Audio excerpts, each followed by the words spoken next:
première leçon qui s'intitule Autour de la création littéraire.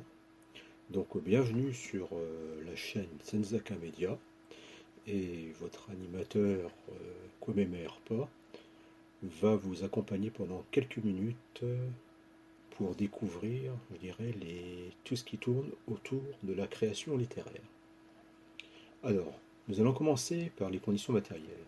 Il n'existe pas de règle absolue et intangible.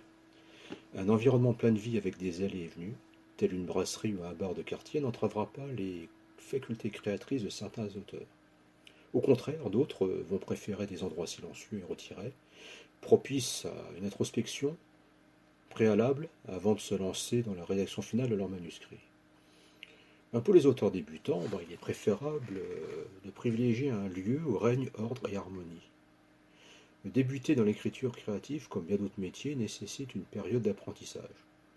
Or, tout apprentissage qui se veut efficace doit se dérouler dans la sérénité et la discipline. Alors aussi, il vous faudra aménager un endroit à votre image, l'imprégner de votre personnalité. Alors, cette personnalité peut s'exprimer par le biais de photos, de tableaux, de statuettes. Ou alors au contraire, vous en faites un lieu épuré dans sa totalité. Sans être un fétichiste des bureaux de travail, plus proche du showroom de magasins spécialisés dans l'ameublement que d'un espace dédié à l'écriture narrative, moi j'ai repeint intégralement en blanc une pièce de mon logement qui est dédiée aux livres et à l'administration du foyer. La couleur blanche des murs attire la luminosité, propice à la quiétude de l'esprit et à la protection de la vue. Au fil des années, mon bureau, que j'appelle l'atelier, abrite de plus en plus de livres dans ma bibliothèque. Pour moi, un artisan doit disposer d'une boîte à outils, et mes livres divers et variés, alors ça peut être des encyclopédies, dictionnaires, ouvrages de philo, sociologie, histoire, Sciences Po, psychanalyse, romans, essais, remplissent cette fonction d'auxiliaire de l'écrivain. Donc cette boîte à outils peut être dématérialisée aussi sur le net. Vous avez des sites universitaires comme Classique Sciences Sociales, les dictionnaires en ligne. Cependant, si les ressources du net ne sont pas négligées, elles ne doivent pas devenir votre unique accès à l'information et au monde de l'érudition. Nul n'est à l'abri d'un problème des réseaux avec sa ligne internet. Moi, malheureusement, j'en parle en connaissance de cause. Il y a 3 ans, je n'ai pas eu de réseau internet pendant près de 3 semaines. Vous êtes amené à travailler pendant des heures, notamment pour la rédaction finale de votre texte, roman ou nouvelle. Évidemment, vous êtes en position assise devant un poste de travail informatique. Donc le travail sur écran se caractérise par une posture statique qui dure pendant un bon moment. Vous faites des mouvements répétitifs des doigts sous le clavier ou la souris. Donc cette répétition des gestes associée à de mauvaises postures vous expose aux troubles musculo-squelettiques, qu'on appelle les TMS. Donc ça se manifeste de la manière suivante: compression des nerfs au niveau des poignets, douleur dans la région lombaire, épaules et nuque.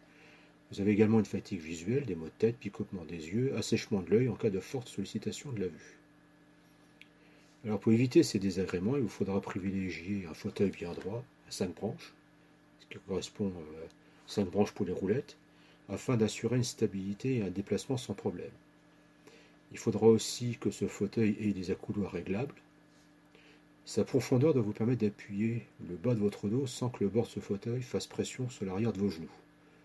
Il faut quand même assurer une bonne circulation sanguine. Équipez-vous d'un clavier ou d'une souris ergonomique. Au niveau des postures, ayez un dos droit, soutenu par le dossier du fauteuil. Vos avant-bras sont proches du corps et l'angle de vos coudes sont droits, parallèles à votre bureau. Évidemment, vos poignets restent droits et non cassés. Vos pieds reposent à plat sur le sol ou alors sur ce qu'on appelle un repose-pied. Donc des précautions sont également à prendre pour le travail sur écran, à moins que vous soyez encore un adepte vintage de la machine à écrire. Le compromis entre la vision et votre posture d'écrivain consiste à placer le haut du moniteur au niveau des yeux, à l'exception des auteurs porteurs de verres progressifs. Si vous êtes dans cette dernière situation, positionnez l'écran de votre ordinateur de bureau beaucoup plus bas. Surtout si cela est possible dans votre cadre de vie quotidien, privilégiez la luminosité naturelle dans votre environnement de travail, à proximité qu'une fenêtre par exemple. Je n'invente rien. Moi je me contente de reprendre les principales préconisations de l'Institut national de recherche et de sécurité, qui font autorité en matière de règles de sécurité et de prévention appliquées au monde du travail. Alors si vous souhaitez en savoir plus, consultez la fiche pratique de sécurité numéro ED23, datée de septembre 2013, qui s'intitule L'aménagement des bureaux, principales données ergonomiques, et également le dossier en ligne sur le site de l'INRS, Travail sur écran. Donc vous allez sur INRS, flash risque, flash travail-écran, et mieux vivre son écran, numéro ED922. Donc, en complément de ces conseils inspirés par l'INRS, je vous invite à vous lever toutes les heures, à vous étirer. Alors, une fois que les conditions matérielles mises en place, nous allons passer aux conditions physiologiques et psychologiques qui permettront d'optimiser votre travail de rédaction narrative. Donc, les conditions physiologiques. Pour votre alimentation, optez pour des repas équilibrés à base de féculents, riches en sucre lent pour un travail de longue durée, des fibres, des fruits, de la viande blanche en quantité raisonnable. Évidemment, la contrepartie de cela, c'est éviter une alimentation trop riche, notamment en sucre rapide, et puis, je me répète, trop grasse, saturée en graisse. Vous épargnerez la somnolence de l'après-repas. D'après les spécialistes de la diététique, le repas équilibré se compose pour un tiers de protéines, de féculents, de légumes verts cuits et de fruits à base de vitamine C. Alors, ça peut être les oranges, les agrumes, et notamment aussi les fruits à base de vitamine B6, dans les bananes. J'espère que la hausse actuelle, souvent injustifiée des fruits et légumes, parce que tout ne pousse pas en Ukraine, n'est-ce pas, ne mettra pas à mal cette préconisation alimentaire. Contrairement à une idée reçue, l'alcool n'est pas un auxiliaire favorisant la création littéraire. Outre les troubles habituels à court terme, comme ceux de l'élocution, la somnolence, la vision et l'audition déformée, sa consommation immodérée entraîne sur le long terme des maladies du système nerveux et des troubles psychiques. Alors ces méfaits, on les connaît, c'est problèmes de concentration, perte de mémoire, anxiété, dépression. Or, un écrivain a besoin de ces qualités cognitives que forment la concentration, l'attention et la mémoire pour mener jusqu'à son terme son travail de création narrative. Aussi, réservez votre consommation festive et spiritueuse lorsque vous avez mis un point final à la rédaction et à la correction de vos manuscrits. En plus du respect de cet équilibre alimentaire et de l'abstinence en matière de spiritueux, le temps de votre travail, évidemment, vous allez également vous astreindre à une discipline physique et sportive. Là, on passe ce que j'appelle les conditions physiques. Alors, un esprit sain dans un corps sain, écrivait Rabelais dans Gargantua. L'importance de l'exercice physique, soulignée par cet éminent écrivain, demeure plus que jamais d'actualité. Votre corps, votre esprit ont besoin d'activité physique. Il n'est pas nécessaire d'être un sportif accompli. La pratique de la marche remplit cette tâche. Outre ses vertus pour améliorer notre potentiel physique et également des vertus préventives des maladies cardiovasculaires, et puis la baisse de l'inflammation des articulations, la marche remplit une fonction de stimulant des neurones. Au sentiment de bien-être développé pendant la marche, la créativité se retrouve également aiguillonnée. Selon une étude menée par les chercheurs de l'université de New Mexico Island, c'est une université nord-américaine. D'après les conclusions d'une autre étude menée au sein de l'université de Stanford, toujours aux États-Unis, la marche à pied est un générateur d'idées nouvelles et l'effet persiste après un effort de quelques minutes. De plusieurs siècles, l'école péripatéticienne fondée par le philosophe Aristote, vers 335 avant Jésus-Christ, avait anticipé le résultat de cette étude universitaire.